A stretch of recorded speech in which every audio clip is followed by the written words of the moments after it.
Ryan Reynolds here for, I guess, my 100th Mint commercial. No, don't. No. I mean, honestly, when I started this, I thought I only have to do like 4 of these. I mean, it's unlimited premium wireless for $15 a month. How are there still people paying 2 or 3 times that much? I'm sorry, I shouldn't be victim blaming here. Give it a try at mintmobile.com/save. Whenever you're ready.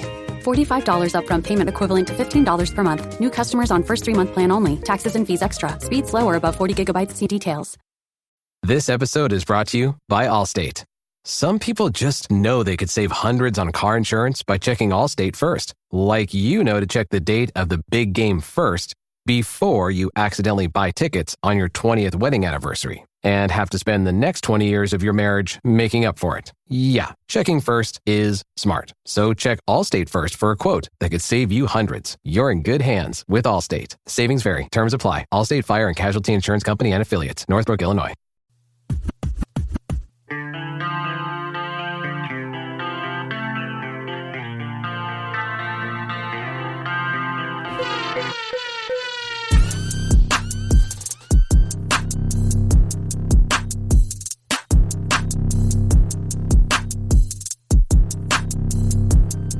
MisFitNation. MisFitNation. Awesome.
All right. Welcome back.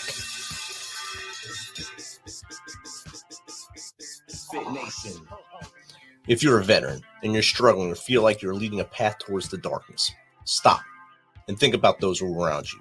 Think about how they truly value you, how they will miss you. You are not alone.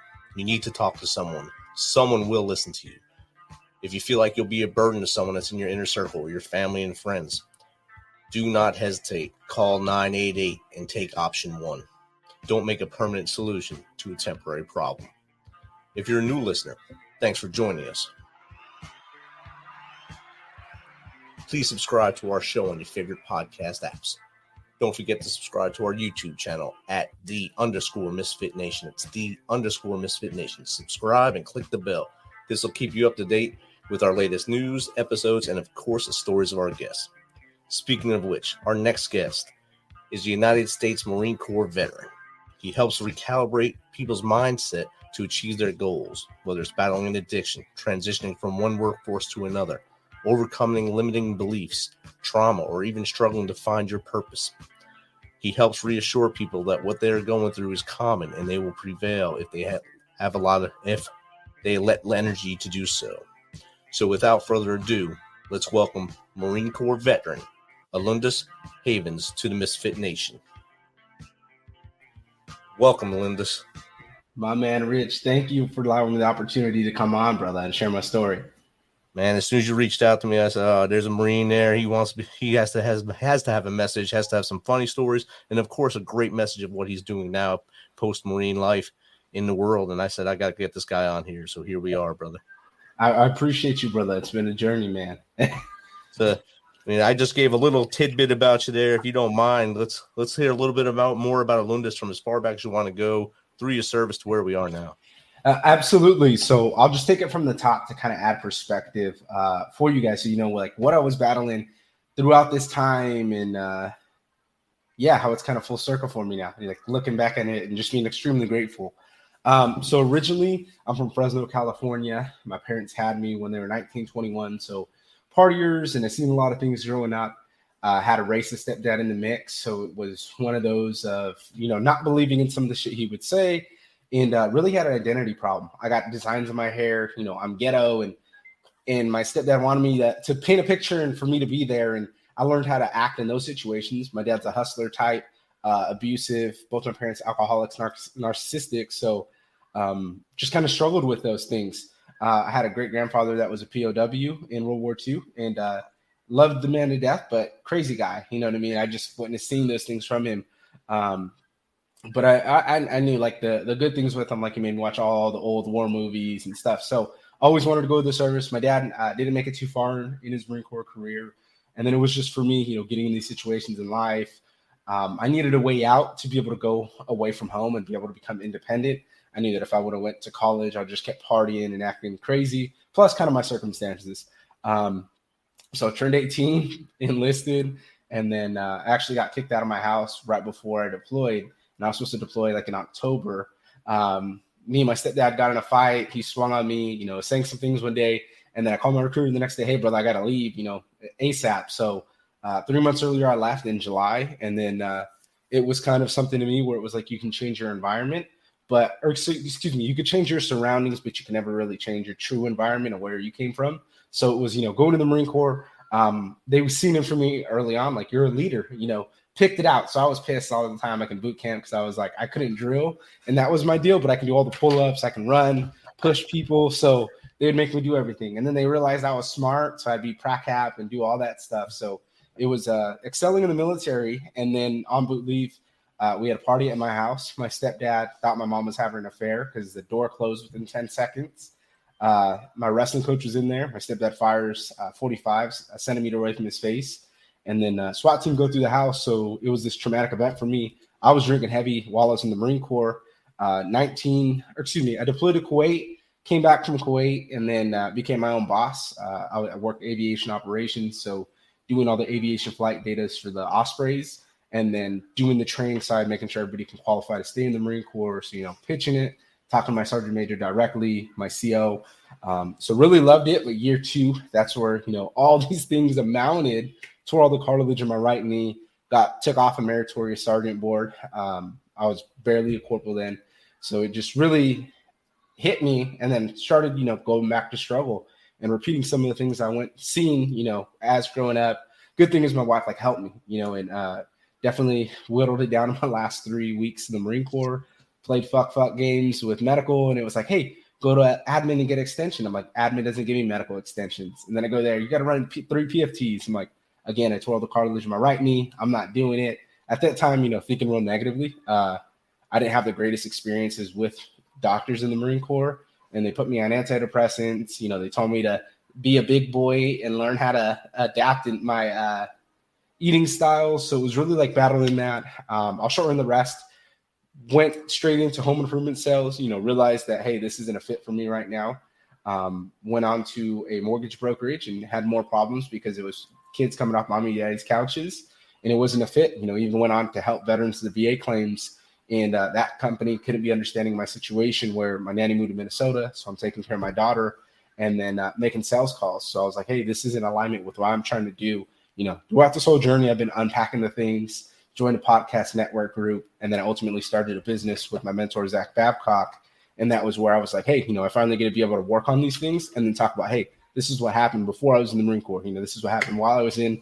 This is how it shaped me. Give those lessons to other people and just really let them know, hey, you're not alone. What you're going through, even if it is, extraneous factors, or you think people don't understand, somebody does. Definitely. I mean, your journey is, like you said, you were exposed to things as a young man that many don't ever see in their lives, and then you went in the Corps to even challenge yourself more to those same kind of traumas, but in a uniform now. And like you said, witnessing your mom and dad drink so much, that was just something you thought was normal anyway. So let me do it too. So now you're in the Corps where it's just like the Army, Navy, and the Air Force kids, if it's like one big fraternity. So everyone it's a fraternity party every weekend, every night sometimes. So you're always drinking and you're always doing something crazy. So it was just normal to you to follow that lead. And you didn't probably notice it was a problem till later. Yeah. So I'm going to tell you 2 stories, and then you could let me know that I did have the problem. Right. So I didn't realize I had the problem. I would be talking openly about the air show, for instance, and we drank from 4 p.m. till 10 a.m. the next morning, and it was just a rager in the barracks. I'm the guy that would put a white sheet from the second deck, and then we'd get a projector and we'd stream UFC fights. But we got banned from doing that because more fights are happening with Marines. So it was like I was the big partier one in that. And 2, one of my sister-in-law was like, "Are you going to stay in the Marine Corps?" And that was year 2. I tore all the college money, right? So I was pissed at that time. My sergeant major pulled me aside. "Hey, buddy, how are you doing? One day you're going to pick up sergeant." And I'm like, "Sergeant major, shut up. Like, don't be telling me shit like that. I'm not staying in anymore. I hurt my knee." That's where, year 3, when I said that, everything flipped for me. So I'm at a house, or I was at my first time I met my father-in-law, and my sister-in-law, she's one of the people doesn't resonate with me. She's real loud, and I'm like, "Girl, kick back. Are you going to stay in the Marine Corps?" "Fuck no." My father-in-law is like this super motivated Marine that was only in for 4 years. So love the man to death, but you have to say just good things about the Corps around him. You can't say the dumb things or what we got in trouble for, because he just wants to hear the good things. Right. So he's looking at me like, "Is this man crazy?" I'm like, "All right, I might have a drinking problem." And then definitely like telling it to the civilian world of, what it is. And I think that's why it allows us to understand us even more. We're in high stress environments. Like, we're always getting screamed at. They don't really show approval sometimes of what you're doing. It's push, push, push, mission, that people go through that. Like I see numerous of my Marines try to hurt themselves. And it was something where I was like, man, I'm battling this shit as well. But it definitely added the perspective on that of, for instance, I went to, in July, an event, and when I went up there, one of the speakers was the Air Force guy. And I was like, "Yeah, man," I started telling my story. And he goes, "Hey, you mentioned you guys used to drink from 4 p.m. to 4 a.m. the next day." He's like, "You're masking something." And he's like, "Did you realize when you're in the Marine Corps, like, everybody was masking something, whether it was being away from home or whatever it is. And that's why you guys were all, partying like that." And it was something where I was like, man, this whole time I've been saying, "Oh, you know how we do it in the military, and civilians don't understand." But it's different, definitely different, when you're around and you observe like why some of those things. Like, don't get me wrong, there's the times where you can have casual fun, but like, no, we were partying Raiders all the time in the barracks, everything. And like I said, that goes across all services. And I think that the guy you ran into is right. It's everyone's covering something or just trying to, like you said, wash away that stress that we go through every day. And piling up with the mission first. Oh, success. Oh, let's have a party. And then if every day you have success, every day you're having a party. And it's just something that it grew on you. It grows on everyone in the military, I believe, as they go through the entire cycle. Yeah, it did for me quick. I was also I had like 7 different billets, so my life sucked. I was the ops chief, so E6 position is E4. So I had to be in the room with all the other staff NCOs, and staff NCOs are like kids because they will all, like a lot of them, they either act professional or they like do these little kid shit. Like, hey, everybody needs to do height and weights this day. This is what that, right?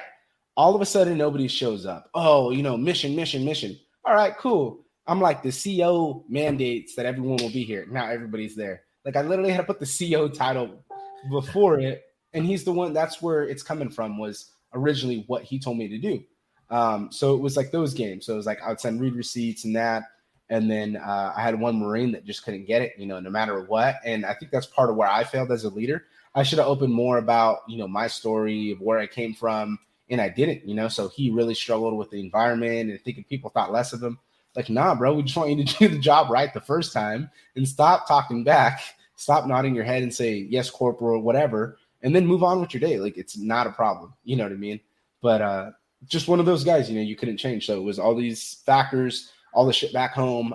When I was actually at the schoolhouse, one of my cousins got stabbed 9 times. And I was just kind of like thinking, like, I'm glad I left home for it. At the same time, like, I don't want to follow these things that are going on, and even built a wall in my head where, like, I couldn't even go home because I didn't want to mess up or be in these situations because I was like, no, I can't do it. You know what I mean? Definitely.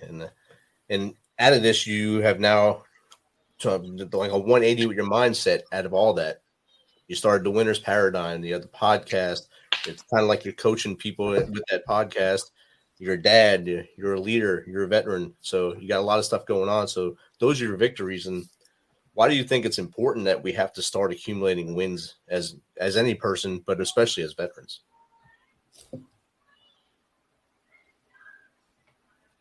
Yeah, so I was just thinking there of how I wanted to say it because it goes to gratitude first.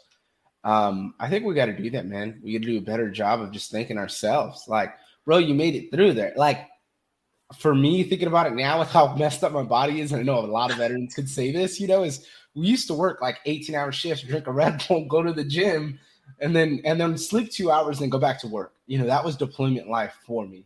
When I came back from deployment, I had a really bad time adjusting back to life. I was screaming at people, and they would cry about shit. You would give them a solution, and that's not how it works. Like, that's how it fucking works. Get over it. And it was like I was doing what I excelled at in the military because it's a different community. But when I'm in the outside community, I had a problem, so it was dialing that back. But when you're like, man, I made it through this, I was a Lance Corporal running my own shop. I made it through this. I learned how to be able to speak a little bit professionally. Probably not the best because my use of profanity, but definitely know how to communicate with people. And it's like you start stacking up those things. Like, man, I'm grateful that I was able to get away from home because a lot of my friends, are in college or still living with their parents or, have a different perception on life versus us, like where we actually been through shit. We understand, we've been through where someone micromanages you and makes you feel like a 2-year-old. And then we've been independent where it's like you are the one that they can depend on. So I think when we give ourselves grace first and realize like what we've done and what we're good at, and then kind of have those brothers, sisters that are going to be able to be there for us after, it definitely allows us to be able to stack wins and realize like, man, I've already accomplished so much. You get up every day. One thing that could be is you're grateful. Boom, that's one win. And then from there, and I'd say, it's a long journey. So don't ever think that it just happens overnight, that it's just going to get better. And yeah, definitely could say that, with everything I went through, even getting out the service and not really feeling like a fit for things and just really feeling like, man, I don't know what I'm passionate about. And then once I dove into podcasting and really invested my time into people who are passionate about it, that go through the podcast, work on themselves in all areas of life. That's where I was like, man, there's some unpacking I need to do. And there's some tough conversations I need to have and cry out or journal it so I can be able to move on. Definitely. And everything you said there is perfect. You have to do self-care. So gratitude to self, have grace on yourself, and then, of course, count your victories. We call them stacking victories here at the MisFitNation. So as soon as you wake up in the morning, for us, you get those little aches and the crunchies in your knees, the crunchies in your ankles, you get up. That's a victory because you woke up and you're able to stand up. You make that bed. That's another victory. Each day, count how many wins you get, and then the next day, beat those wins. Just always count the wins and always write down your wins. Any shortcomings, look at them, and then walk away from them. Learn from them and move on. That's what you got to do. And I think that's what you have done and are continuing to do now. So when you came up with the winner's paradigm, what does that mean to someone watching this? What is the winner's paradigm? Absolutely, brother. So what it means, and I was kind of thinking about it, like when you look at the psychology of winners or people that are just great, whether it's professional athletes, I know it's definitely leaders we had in the military, and some people can attest to this where, it's either the leaders that are really cool because they've been there, they've done that, they've have the accolades, they've been on multiple deployments that are kick-ass. And then there's the leaders that micromanage you, treat you like shit, act a certain way because they haven't done anything. And that's where like the whole poke thing comes in sometimes where it's like, it makes you have that perspective. You're like, okay, they didn't do anything or they haven't experienced these things. So that's why they're so uptight in that way. And when I was thinking about the winner's paradigm, it was like, well, what do you winners do? They always find a way to win, and then they share those things with other people. They really tap into that. So a week before my daughter was born, that's when I started it, and it really was focusing on that. It was talking to the entrepreneurs, talking to the veterans who flipped it around, and talking to people that really can give us that struggle, and then be able to say, hey, I made it through it, or whatever it is that they endured, to be able to share that message with people. And that's where I started.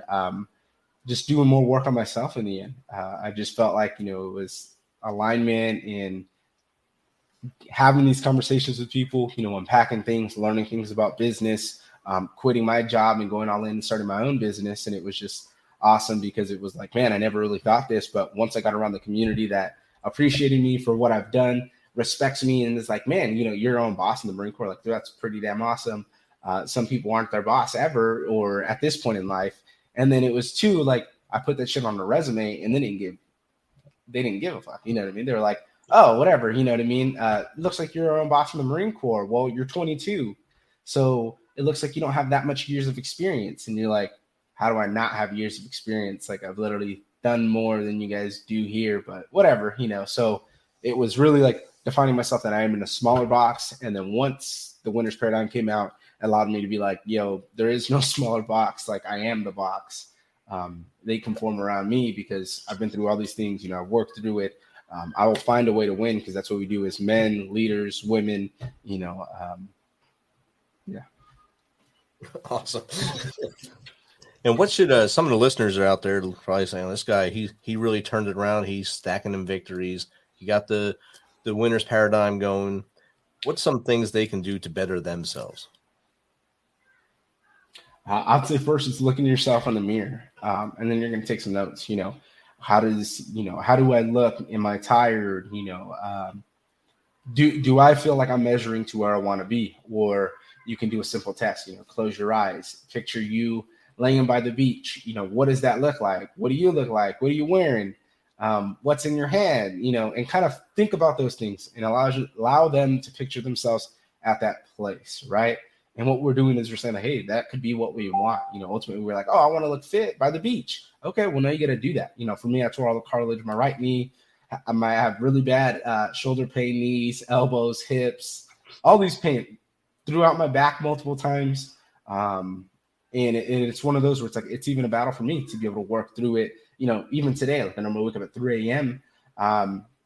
And I go to the gym, but I couldn't, so I had to get up later, and start putting medication on so I can be able to feel better for tonight when I work out. And it was really knowing myself and be like, hey, this is where I want to be. I'd say that's really what it is for us. Like, we got to redefine our core values. And that was something I got hit with. And it was just like, go to the honor, courage, commitment. And it was like, no, I need to figure out things that are actually going to be applicable to what I'm looking to accomplish. So I made mine into an action plan and then really just broke on there and like looked myself in the mirror. And I'm like, man, do I look good? Do I feel good? What is it? So I like to sleep 4 hours. That's not a thing anymore. I need a little bit more than 4 hours of sleep. So I'm telling myself that, hey, how am I going to be intentional with my day? How am I going to be intentional with making these appointments while playing with my daughter during the day so I can be able to make sure that I'm spending time with her and it's not just letting her watch TV or play with her toys all day. So it's like reframing those things in my mind. And I'm like, man, and it really gives it to entrepreneurs, to other vets where it's like, hey, all you got to do is just assess your situation, figure out from there, hey, what's this plan that's going to serve me better? What's going to allow me to measure in all those places that I say I am and to really visualize myself to where I want to be. Definitely. I mean, that's good tools right there for them to better themselves based in you're able to give it from your heart and from when your story, as your journey went on. That's awesome. As you went through your transition from the Marine Corps, you said you tried other positions and it just wasn't a good fit until you started to you realized your passion. Did you read any books to help you kind of guide you towards your passion, or do you read books now to help you guide? Yes. So funny story. Like 2 months before I got out, I was so pissed at myself. I read the book 48 Laws of Power. And I was so mad because the first law of that book is never outshine the master. And I had this staff sergeant that came in for that last 2 years, really. And that was where, I was done being my boss for 11 months. So I'm already like, oh, I'm the corporal, but I should be a sergeant. I run the shop. You just show up to meetings. You know what's going on. Like, you just deal with the higher politics stuff. I have everything ran. Like, that's how a shop should have ran. That's how all the other ones ran. No, she wants to micromanage, but on just the bare minimum things. So it was one where I used to always fight her. And I used to always be like, staff sergeant this, and I read that book and I read that first one and it was like never outshine the master. So I would let her know like, hey, this is what needs to happen. These are, she would always want to know like the contingency plan, like if it didn't work, or how to be able to talk to the sergeant major if you had these questions, because they hit you with this off the wall things all the time. And are you going to provide this? Are you going to provide this? You're like, yeah, no one does that. Well, you better do it, because it's on the SOP. So in my case, it was letting her do that. She shined. It didn't shine well. Everybody realized that she wasn't the one really doing anything. It went down to me. So I let them know before they deployed, hey, fix this in the shop so you guys can be able to have a good workplace for being on deployment. Unfortunately, they didn't do it. So they repeated history. But I was just like, I know how a shop is, because my first staff NCO, great individual, terrible leader. Why? Because she's one of those that will just drill you for it, won't teach you, figure it the fuck out. And then you're just like a little kid, back and forth. And can I touch this? No, that you can't touch that, so that's how it was doing the assignments. But 48 Laws of Power is the first one. The second one that hit me was 50 Cent's book, Hustle Harder, Hustle Smarter, because it allowed me to be able to see like from the street point of view that he had to going in the corporate world. So in my case, it was like learning best of both worlds. I survived before the military, I survived in the military, and then after. And then I would say also David Goggins' book. I just loved it so much because that's like my inner dialogue. And I feel like that's a lot of us, that we were used to being yelled at. So it's like we yell at ourselves, but it was really like motivating. And I don't really like using motivation, So inspiring myself to be able to be like, hey, you got to be able to do this. So that was pushing myself, whether it was kind of like on deployment, when it was tiring, you got to be able to get up and do a workout. You got to be able to get up and do whatever you need to do, even though you don't want to. So I definitely say check those three out. Awesome. It's 3 good books, and you got 50 Cent in there. So 50 Cent is always going to give you something good, whether it's his music, his business sense, and that was his writing as well. So he's been all around the map now, and acting too, of course. So he's everywhere you look these days. So he's not as big as Ice Cube, but he's up there. So. Exactly, brother. And that's kind of, for me, that was like one of my favorites when I was a little kid. So I heard that book came out, and then I just wanted to learn because I kind of was struggling with that. I still had that identity issue of I don't read books type deal. So it was just like, so what? You don't read books? You know what I mean? Pick a book that you do like. And then I realized it, and I was like, you know what? I actually like business books. So then I dove into business books after that. Went to school, but just didn't feel any value out of school either because it was kind of hard. Good thing is I went to National University, which is all veteran-based for the most part. So pretty cool in classes because everybody feels the way I do, and everybody else has anxiety. So we're not all, talking about things. So it was like 90% veterans. But I'd say that definitely helped me because I tried to do like a community college and learn that that's not the place for me. I'm not that point in my journey to be sitting with these kids. Yeah, it's rough. I'm going to school right now for my PhD, and That's I think awesome. I am the veteran in the class. So it's very weird just reading what they write in discussions, and then coming from my service point of view and writing things, they always say, whoa.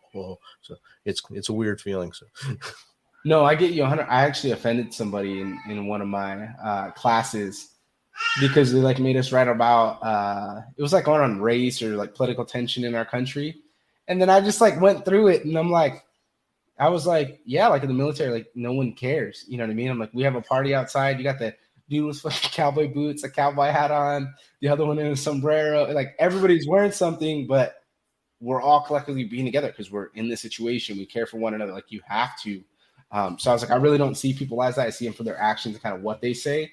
And if that, there's always the stereotypes. People say things that's funny. Some contexts there is. I'm like, I obviously know military, we go one way, but you can't say that because it's not HR approved, So I'm like, it really doesn't matter, on that. It's just judge the person on them. And that's why I've never really cared about those things. And that's why the military is the best business in the world, is because they figure it out on the things that don't matter. For instance, like I was like, oh, a dark green Marine. My friend's like, you could say black. I'm like, oh, okay. So it was cool hearing that from a mass sergeant.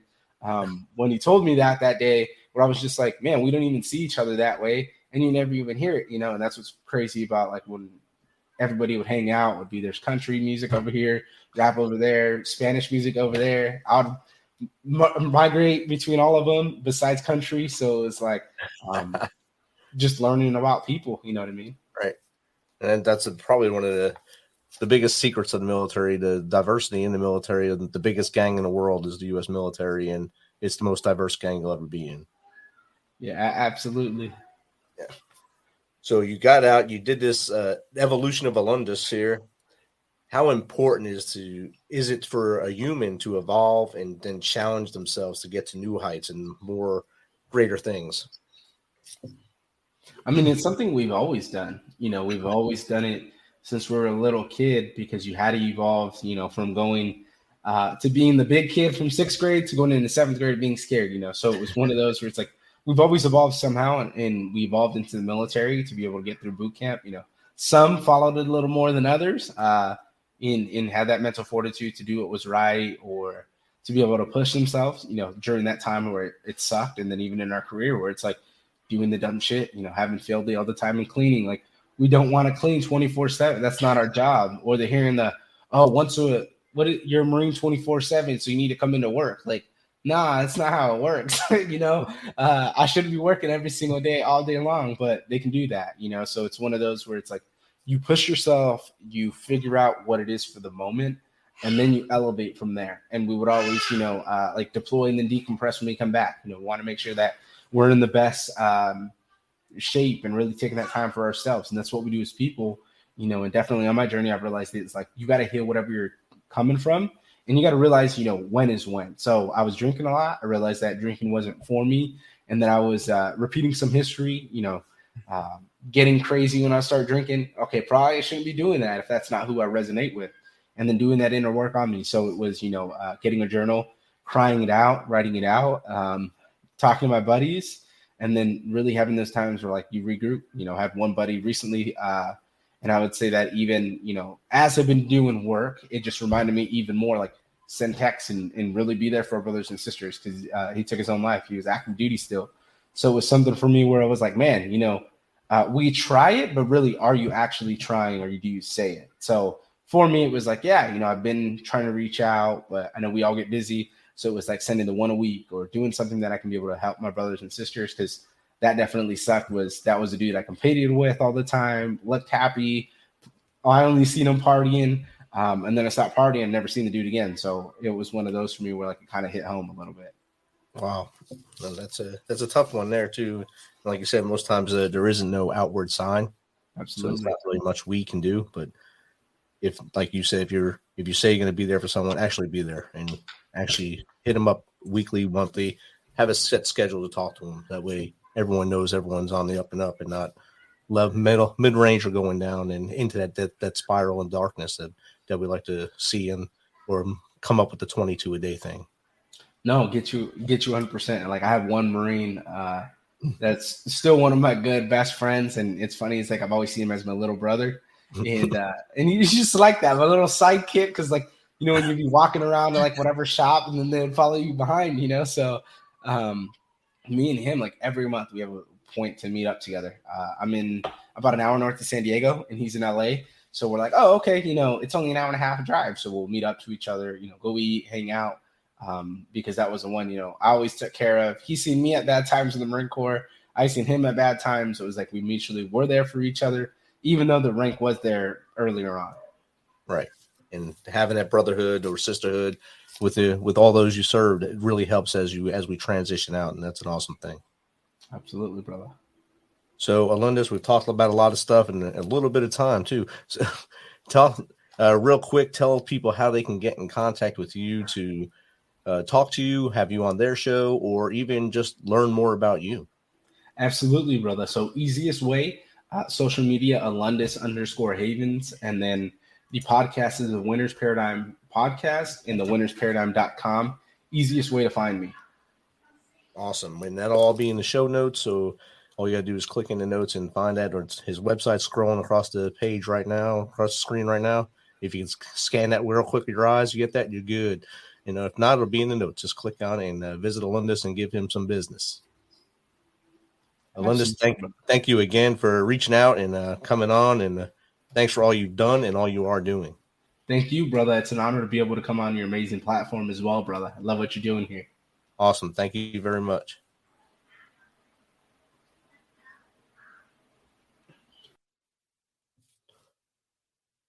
Thank you for checking us out today and being a part of the Misfit Nation. Don't forget to visit our website at themisfitnation.com to catch up on all our episodes and also to get some of that awesome Misfit Nation gear. As always, be humble, stay hungry, and keep hustling. Because we are Misfit Nation.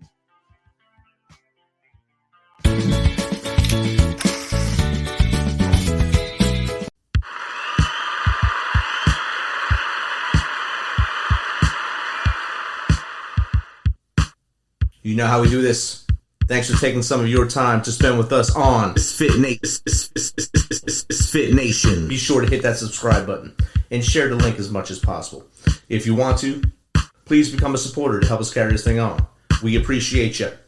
If you know someone that brings that energy, has a great story, is an up-and-comer in the industry of music, in the arts, have them reach out to us on themisfitnation.com. We will get back to them within one day and get them on here so they can share their story with the world. As always, till next time, be humble, stay hungry, and keep hustling. Because we are Fit Nation.